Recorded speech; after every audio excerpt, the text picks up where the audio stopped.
In this lesson, I'm going to discuss how you can use metaphors in cinematography and how shapes and sizes within your film frame communicate to your audience, just like a traffic sign to a driver. I'm a big fan of not overthinking things when it comes to filming my projects. My go-to method is to rely on my gut instinct during a shoot.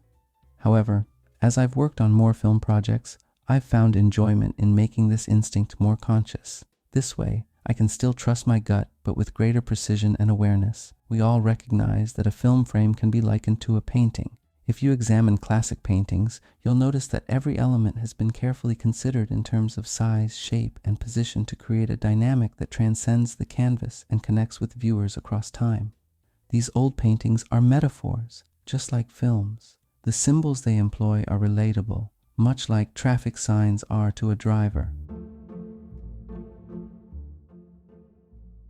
When it comes to composing film frames, perhaps the law of composition isn't as rigid as it is in classic paintings.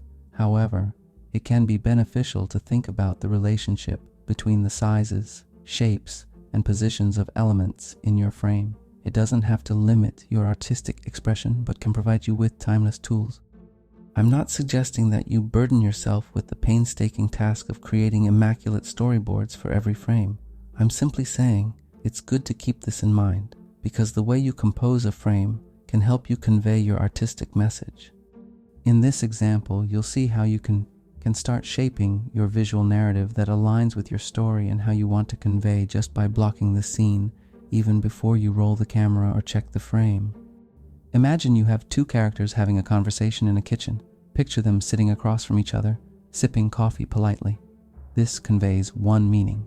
Now, let's alter the scene's meaning by changing the blocking. What if one character is seated at the table, sipping coffee, while the other stands by the window, with their back to the one sitting? With this simple change in blocking, we've transformed the scene's meaning almost before we even begin filming.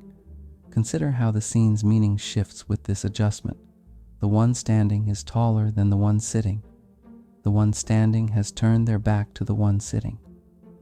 What does that signify?